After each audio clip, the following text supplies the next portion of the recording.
ආයිබෝවන් දුවේ පුතේ මම අද කතා කරන්න යන්නේ පූජාවලියේ එන ජීවක කතා වස්තුවේ දෙවැනි කොටස ගැන.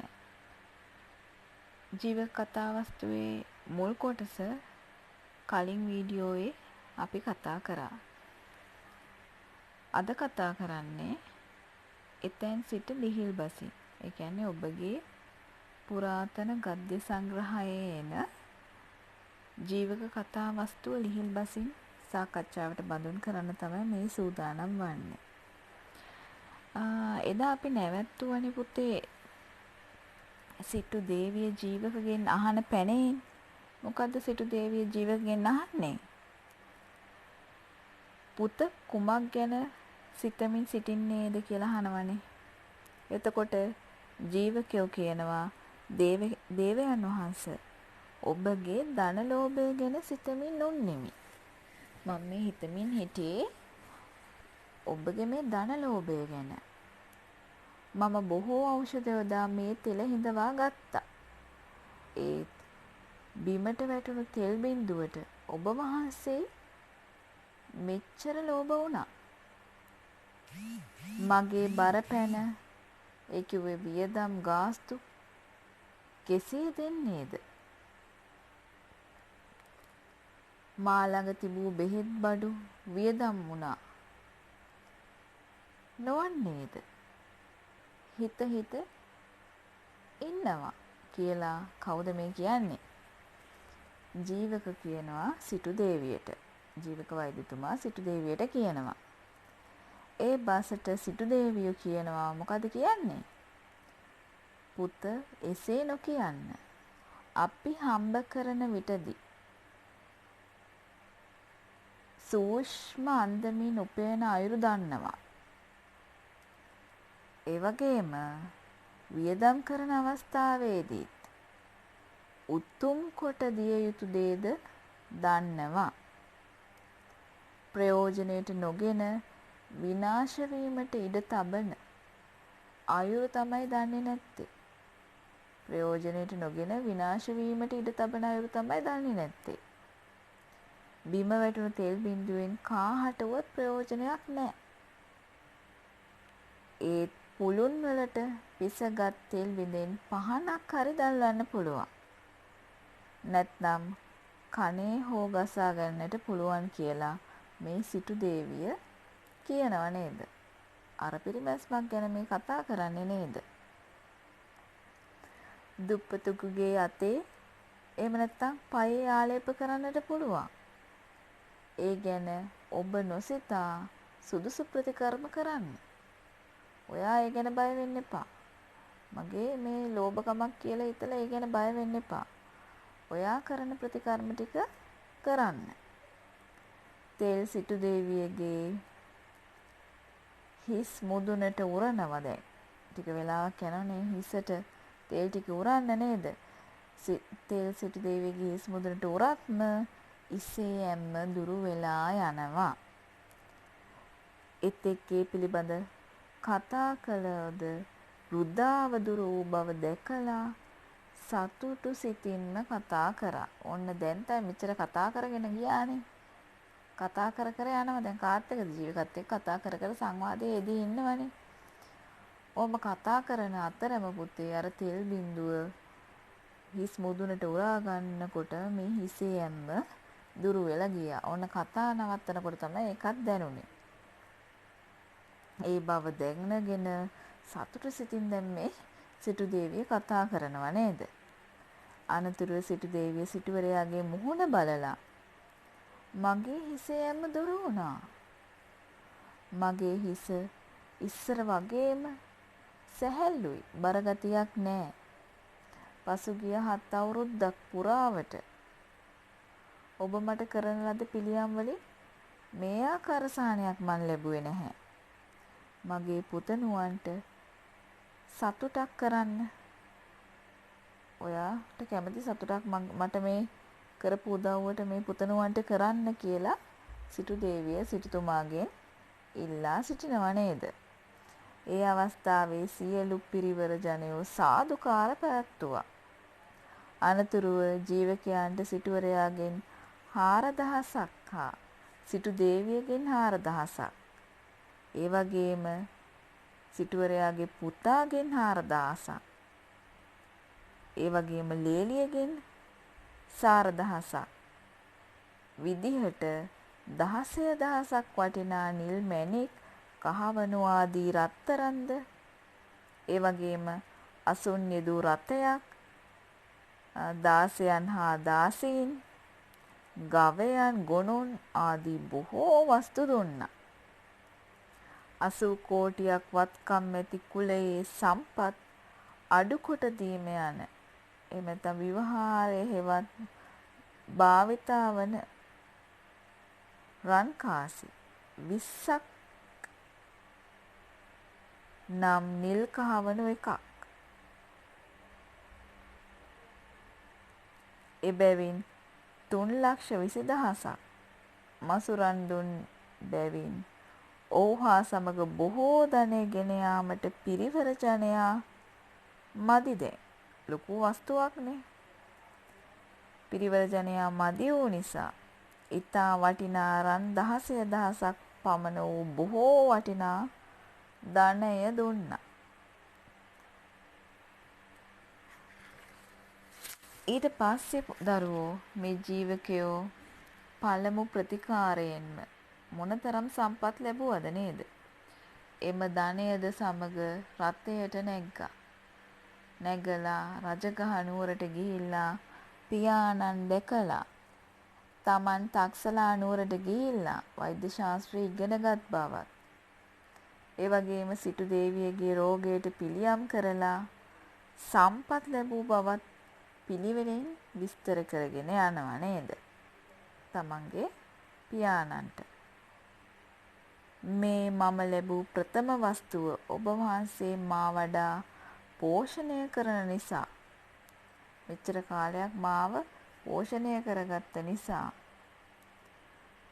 ඊට මිලක්සේ තියාගන්න කියලා පියාණන්ට කියනවා.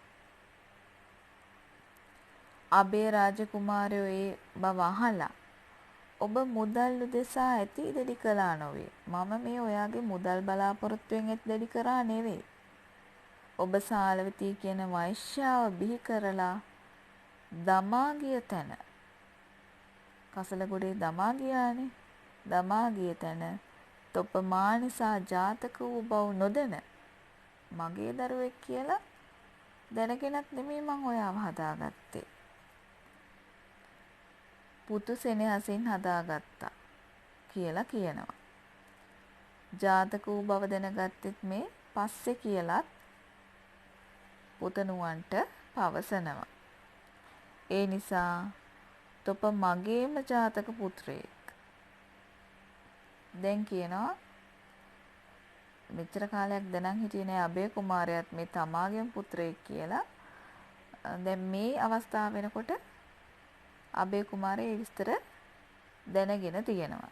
ඒ බවත් පුතණුවන්ට දැන් ප්‍රකාශ කරනවා. තොප මගේම ජාතක පුත්‍රයෙක් කියලා ජීවකයන්ට කියනවා. මේ සම්පත්තේ නිසා තොපම අරගන්න. එපමණක් නෙවෙයි මගේ වස්තුවත් අරගෙන මගේ රජගේ සමීපයේ ගෙයක් හදාගෙන මා අසලම සැපසේ ජීවත් වෙන්න කියලා කියනවා. අනතුරුව ජීවකයොත් මොකද කරන්නේ?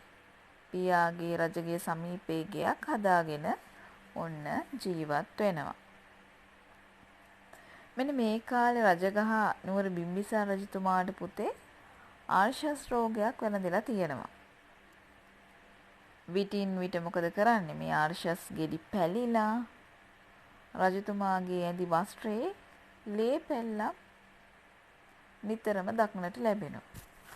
ඉතින් මේ ලේ පැල්ලම් දැකලා බිසෝවරු මොකද කරන්නේ? රජුගේ ඇඳිවතේ ලේ දැක අපගේ රජතුමාට ඔසප් වීමක් පෙනේ. ඔන්න බිසෝවරු කියන කතාව. අපගේ රජතුමාට ඔසප් වීමක් පෙනේ. දරුපතක් ඇති විය හැකිය. සුවල්ප කලකින් දරුවෙකු වදනු ඇත. දුවෙක්ද පුතෙක්ද කියලා දැන් හිත ඉන්නව නේද? දුවෙක් වෙයිද පුතෙක් වෙයිද කියලා කතා වෙවි ඉන්නවා. දුවෙක් වේ නම් දඹදිව කවර රජෙක්ට සරණ පාවා දෙන්නවද? දුවෙක් නම් දඹදිවේ ඉන්න කවර රජතුමාට සරණ පාවා දෙන්නද? නැත්තම් කවර රජෙක්ට සරණ පාවා දේවිද කියලා මේ හිතනවා නේද? පුතෙක් වුණොත් නම් යහපතකි. මේ පුරයේම ඔන්න රජකම් කරන්න පුළුවන්. යනුවෙන් කියමින් සියල්ලෝම රජතුමාට නිතරම මොකද කරන්නේ? හිත් පාරවන බොහෝසේ හිත් පාරවන කතාම කියනවා. මේ විසෝවරු ටික නේද? රජතුමා නිරන්තරයෙන් ඉතින් ලැජ්ජාවට පත් වෙනවා. රජතුමා ලැජ්ජාවට පත් වෙලා දඹදිව බොහෝ විදුන් ගෙන්නා නොයෙකුත් ප්‍රතිකාර කරනවා. ඒත් මොකද උනේ? සනීපුණේ නැහැ.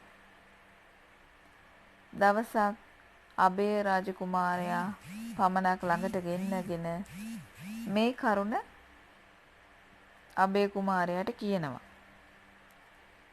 තමන්ට තියෙන මේ අපහසුතාවය අබේ කුමාරයන්ට කියනවා.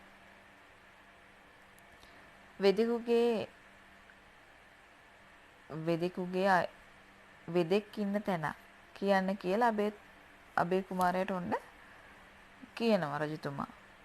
ඒ අවස්ථාවේ අබේ රජකුමාරයා මොකද කියන්නේ? ස්වාමිනී මට පුතෙක් ඉන්නවා. ඒ තෙමේ වෙදකමට හරිය දක්ෂයි. ඔහු ගෙන්නවන්නේ නම් ඔන්න හොඳයි කියලා කියනවා. එහෙම කියලා ජීවකයන් තමා හදා වඩාගත් අන්දමත් ඔහුගේ මේ ශිල්ප ඉගෙනගත් අන්දමත් මුල ඉඳලා මේ අගට පියාණන්ට කියනවා. ඔහු කරුණාවන්ත ගුණයෙන් පිරුණු බව තමන්ගේ පුතා හරි කරුණාවන්ත කෙනෙක් කියලාත් කියනවා. ඊට පස්සේ සතුටටපත් වෙන රජතුමා එහෙනම් ඔබම ඔහු මා වෙත කැඳවගෙන එන්නත් කියලා ඔන්න අවසර දෙනවා. අබේ රාජකුමාරයා ඒ අවස්ථාවේ තම නිවසට ගිහිල්ලා ජීවකයන්ට කතා කළා. රජතුමා කියපු පුවත කියනවා මෙන්න මෙහෙම අපහසුතාවයක් තියෙනවා මෙන්න මෙහෙම රෝගයක් තියෙනවා කියලා තමන්ගේ පුතාට කියනවා. රජමාලිගාවට මා සමග එන්න කියලාත් එපාර කතා කරනවා. එතකොට ජීවකයෝ යහපතයි කියලා ඒ රෝගයට සුදුසු බෙහෙත් සකස් කරගෙන දාගන්නේ කොහෙද? සංගවගන්නේ කොහෙද? නියපොත්තස්සේ. නියපොත්තස්සේ සංගවගෙන පියා සමගොන්න රජමාලිගාවට යනවා. ගිහිල්ලා රජතුමා මුණ ගැහෙනවා. රජතුමා ජීවකයා දැක්කාම පැහැදිලා ඔහුත් සමග මාලිගාවේ ඉහළ තට්ටුවට යනවා. ඉහළ තට්ටුවට ගිහිල්ලා තමන්ගේ රෝගය ගැන ඔන්න දැන් පැහැදිලි කරනවා. ජීවකයොත් ඒ අවස්ථාවේදී රෝගය බලලා මම මේක අදම සුව කරමි කියලා ඔන්න රජතුමාට කියනවා. ජීවිත කාලය පුරා නැවත ඇතිවීමට ඉඩ තියන්නේ නැහැ. මගේ හැකියාව බලන්න කියලා රජතුමාට ඔන්න පුරාජේරු කියලා නියපොත්ත අස්සේ තිබිච්ච බෙහෙත අරගෙන අර ආර්ෂස් ගෙඩිය මත ආලේප කරනවා. බොහෝ වෙලා ගත වෙන්නේ දරුවෝ. ගත වෙන්නේ සුළු මොහොතයි. ඒ මොහොතේම මොකද කරන්නේ? ආලේපය සමග ආර්ෂස් රෝගය සුව වෙලා යනවා. ආර්ෂස් රෝගයේ සුව වෙලා ගෙඩිය ඇති වූ තැන පවා කොතනද කියලා පේන්නේ නැති වෙන්න. නොපෙනෙන විදියටම පුතේ ආබාධය එහෙම නැත්නම් ආර්ෂස් ගෙඩිය නැති වෙලා යනවා. කොහෙද තිබුවේ කියලාවත් හොයාගන්න බෑ. කොතනද මේ ගෙඩිය ඇති වෙලා තිබුණේ කියලාවත් හොයාගන්න බැරි වෙන විදියටම සුවපත් වෙනවා. එතකොට රජුරෝ ජීවකයන් කෙරේ හරියට පැහැදෙනවා. මොහු මගේ පෞද්ගලික ආත්ම ආරක්ෂාවට සුදුසුද? නුසුදුසුද? සුදුසු නම් මගේ පෞද්ගලික ආරක්ෂාවට කියන්නේ වෛද්‍ය සේවයට තබා ගන්නවා කියලා කියනවා. නුසුදුසු නම් පිටත තබා ගන්නවයි කියලා හිතලා මොකද කරන්නේ? රජතුමා උපායක් කල්පනා කරනවා.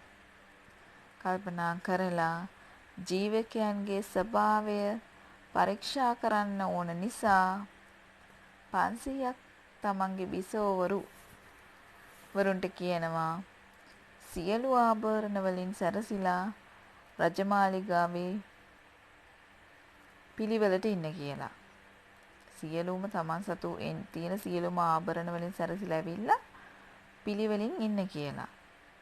බොහෝ අය රැස් කරලා ජීවකයන්ගේ ගුණ ප්‍රකාශ කරලා බිසෝවරුනි මෙතෙක් දවස් දෙපි සියල්ල මට බොහෝ කරදර කළා. දැන් මේ රෝගය සුව වෙලා මගේ පුතණුවන් බඳු ජීවකහට තොප ඇඳ පැළඳ ඇති සියලුම පළඳනාවන් පූජා කරන්න කියලා මේ රජතුමා බිසෝවරුන්ගෙන් ඉල්ලා සිටිනවා. බිම්බිසාර රජතුමා මොකද කරන්නේ? බිසෝවරුන්ගෙන් එහෙම ආයාචනාවක් කරනවා.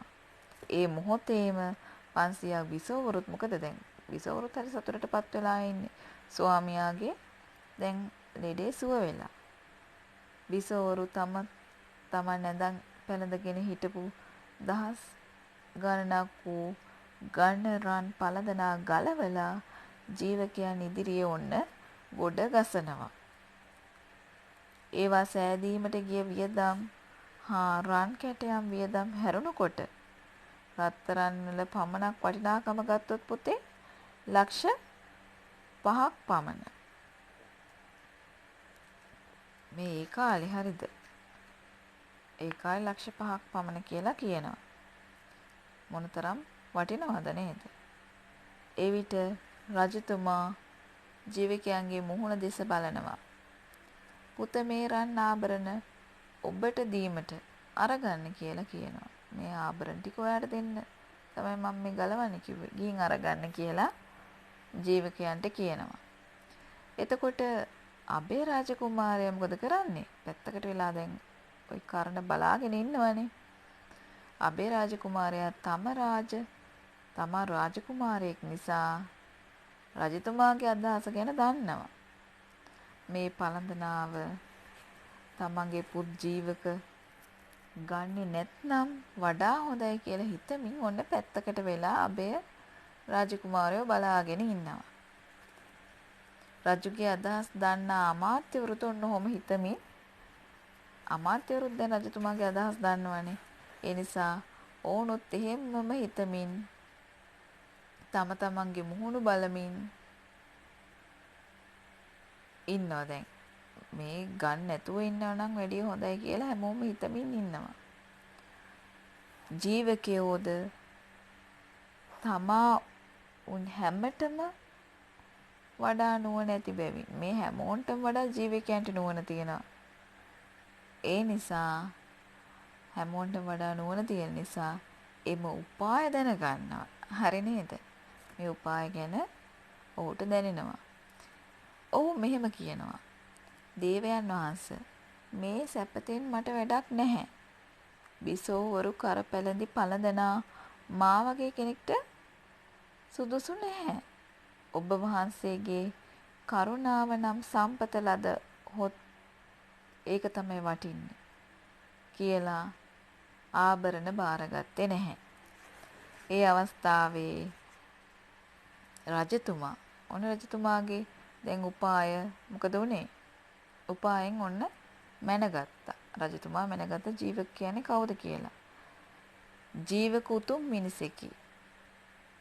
ඔහු කෙරේ බොහෝ පැහැදිලා ඒ පළඳනා නැවත බිසෝවරුන්ටම බාර දීලා ජීවකයන්ට අවුරුද්දට ලක්ෂයක් ආදායම් ලැබෙන ගමකුත් බැමි පදනම් වලින් ආරක්ෂා වූ අඹ උයනකුත් සිය ගණන් පිරිවර ජනයාද තට්ටු 7කින් යුත් සත්මහල් ප්‍රාසාදයක්ද මාලිගාවක්ද බොහෝ වස්තුද දීලා තමා ඇතුළු අන්තఃපුරයට බුදුන් ඇතුළු මහා සංඝයාට ප්‍රතිකර්ම කිරීම උදෙසා අග වෙදැදුරු තනතුර දීලා තමන්ගේම ආරක්ෂාව දෙමින් ඔන්න රැක බලා ගත්තා. ඒ වගේම දරුවෝ රජගහ නුවර 80 කෝටියක් වස්තුව තියෙන සිටුවරයෙක් ඉන්නවා. මේ සිටුවරයාට හිසේ රෝගයක් ඇති වෙලා හිස මුල ආයුධයකින් හූරනවා වගේ මහත් වේදනාවට පත් වෙලා මරණාසන්නයටම පත් වෙලා ඉන්නේ. වෙදුන් දෙදෙනෙක් පැමිණිලා සිටුවරයා පරීක්ෂා කරලා කිව්වා මොකද කිව්වේ? රෝගේ උත්සන්න වෙලා දැන් තියෙන්නේ. සිටානන්ට මිය යන බවත් මේ දැන් සිටානන් මිය යනවා. මේ මිය යන බව දැකලා එක් අයෙක් දින 5කින් මිය යන බැවින් පිළියමෙන් ප්‍රයෝජනයක් නැතයි කියා ගියාලු. එක වෛද්‍යවරයෙක් ඇවිල්ලා කිව්වලු මොකද කියලා තියෙන්නේ. දින 5කින් මිය යනවා. ඒ නිසා පිළියමෙන් ප්‍රයෝජනයක් නැහැ කියලා ඒ වෙදා මාරු වෙලා යනවා. තවත් වෙදෙක් ඇවිල්ලා කියනවා මේ සිටුවරයා දින 7කින් මිය යනවා. මිය යන බැවින් මෙලොවට ජීවත් වීමට ප්‍රතිකර්ම කරනවා වෙනුවට කරන්න තියෙන හොඳම දේ පරලොව උදෙසා ප්‍රතිකර්ම කර ගැනීම කියලා ඒ වෛද්‍යවරයාත් යනෝ යන්නේ. ඒ ප්‍රවෘත්තිය බිම්බිසාර රජතුමා අහනවා. බිම්බිසාර රජතුමාට අහන්න ලැබෙනවා මේ විස්තරේ. අහලා බොහෝසේ කම්පාවට පත් වෙනවා. මගේ නගරයේ මේ ඔසවන ලද කොඩියක් බඳු ඉතා ප්‍රසිද්ධ සිටුවරයෙක්. මොහු මැරුණොත් මටත් මහත් හානියක් වෙනවා කියලා හිතලා මොකද කරන්නේ? දැන් තමන්ගේ රෝගයටත් පිළියම් කරානේ මේ ජීවක. ඒ නිසා ජීවකයන් කැඳවලා පුත ජීවකේනි මගේ මේ සිටුවරයා අහවල් සිටුවරයා බේරලා දෙන්න කියලා ජීවකයන්ගෙන් ඔන්න ඉල්ලා සිටිනවා. මේ ජීවකයාගේ ජීවක වෛද්‍යතුමාගේ තුන්වෙනි ප්‍රතිකර්මයේ විදිහට තමයි මේ පොතේ සඳහන් වෙන්නේ. සිටු දේවියත් ඊළඟට බිම්බිසාර රජතුමාත් දැන් මේ 80 කෝටියක් වස්තුව තියෙන සිටුවරයාත් නේ. එතකොට ජීවකයෝ ගිහිල්ලා සිටුවරයාගේ තත්ත්වය දැකලා කලින් වෛද්‍යවරු දෙදෙනා කී දේවල් අහලා තමන්ුත් පරීක්ෂා කරනවා රෝගියාව. පරීක්ෂා කරලා දිව්‍ය මේ නුවණින් දකිනවා. මොකද දකින්නේ? මේ කලින් වෛද්‍යවරු ඇවිල්ලා කියපු කතාව ඇත්ත කියලා දකිනවා. ඔහුගේ හිසෙහි මොළයේ සෛලකා දාන පණුවන් දෙන්නෙක් ඉන්නවලු. මොළයේ ශෛල විනාශ කරන පණුවන් දෙන්නෙක් ඉන්නවලු. එක්කෙනෙක් විශාලයිලු. අනිත් එක්කෙනා කුඩායිලු. මේ විශාල පණුවා දින 5ක් තුල මේ ඉසේ සෛලකා දමනවලු. විශාල පණුවා මොකද කරන්නේ? දින 5ක් ඇතුළත මේ ඉසේ තියෙන ශෛල කාදානවලු. කුඩා පණුවෝ දින 7ක් මේ හිසේ තියෙන ශෛල කාදමනවලු. මේ වෛද්‍යවරුන් දෙදෙනෙක් ඇවිල්ලා මේ විස්තර කිව්වේ ඔවුන්ගේ ශිල්පය අනුව නේද? පණුවන් දුටුවේ වෙන වෙනම. එක වෛද්‍යවරයෙක් මේ කුඩා පණුව දැක්කා දින 7කින් මැරෙනවා කිව්වේ ඒකයි. දින 7කින් තමයි මේ ශෛල කාලා විනාශ කරලා දමන්නේ. අනිත් වෛද්‍යවරයා දකිනවා විශාල පණුව. ඒ වෛද්‍යවරයා ඒ නිසා තීරණය කරනවා දින 5ක් පමණයි මේ සිටුවරයා ජීවත් වෙන්නේ. මොකද මේ පණුව දින 5ක් ඇතුළත තමයි මේ ඔළුවේ තියෙන ශෛල විනාශ කරලා දාන්නේ. ඒ වෛද්‍යවරුන් වෙන වෙනම තමයි මේ පණුවන් දෙදෙනා දැක්කේ. ඒ නිසා මේ ලෝකය මොකද මේ ලෝකෙ දැන් හැර යන්නේ ඉන්නේ මේ සිටුවරයා කියලා මේ වෛද්‍යවරුන් Taman නැනපමණින් දක්වලා හිටියා. සත් දිනකින් හෝ 5 දිනකින් නොව දෙතුන් දිනකින් මරණයට පත් වෙනවා කියලා ජීවකයෝ තීරණය කරනවා. මොකද ජීවකයෝ මේ පණුවන් දෙදෙනාම දකිනවා. මේ ලෝකේ මා හැරුණකොට ඔබගේ පණ රැකීමට හැකි අන් දක්ෂයෙකු නැතයි කියලත් මේ සිටුවරයාට ජීවක වෛද්‍යවරු කියනවා. වෛද්‍යතුමා කියනවා. ඒ බස් අහලා සිටානෝ නැවතත් මරණ බයෙන් වෙවුලන්න ගන්නවා. පුත මගේ ජීවිතය බේරා දුන්නොත් මගේ මේ 80 කෝටියක් පමණ වන සිටු සම්පත ඔයාට දෙනවා. මමත් ඔයාට යටහත් වෙනවා කියලා කියනවා. එවිට ජීවකයෝ මොකද කරන්නේ? එහෙම කියන්න එපා. මම ඔබ වහන්සේට යටහත් නොවන්නේදයි කියලා බය නොවිය යුතුය. මා ඉල්ලන දේ ලැබෙන්නේ නම් ඔබේ ජීවිතය රැක දෙන්නම් කියලා ජීවක වෛද්‍යතුමා මේ සිටුවරයාට කියනවා. එතකොට සිටාන සතුටටපත් වෙනවා. දැන් තමන්ගේ ජීවිතය රැක දෙනවා කිව්වහම සතුටටපත් වෙනවා. සතුටටපත් වෙලා මොකද කියන්නේ? ඔබ ඉල්ලන ඕන දෙයක් මම කරන්න. ජීවකයෝ එතකොට කියනවා මොහොත මහත්සේ මේ සත්කමේ අසීරු බව පැහැදිලි කරලා සුළුවෙන් ප්‍රතිකාරය කොට බේරමි කියලා විස්තර පැහැදිලි කරලා දෙනවා. මා කී දේ කරන්නේ නම් සුව කරමි. උඩුබැලි අතට මාස 7ක් පුරාම නොසෙල්වී නිදා ගන්න ඕන. ඒ වගේම දකුණට හැරිලා මාස 7ක් වමට හැරිලා මාස 7ක්ද නොසෙල්වී මාස 7ක්ද වශයෙන් සැතපී සිටිය යුතුය. එසේ කරන්න පුළුවන්ද කියලා මේ සිටුවරයාගෙන් අහනවා. මොකද්ද කියන්නේ? උඩුබැලි අතට මාස 7ක් පුරා නොසෙල්වී නිදා ගන්න ඕන. ඒ වගේම දකුණට හැරිලා මාස 7ක් නිදා ගන්න ඕන. වමට හැරි මාස 7ක්. ඒ වගේම නොසෙල්වී මාස 7ක් විදියට නිදා ගන්න ඕන කියලා කියනවා.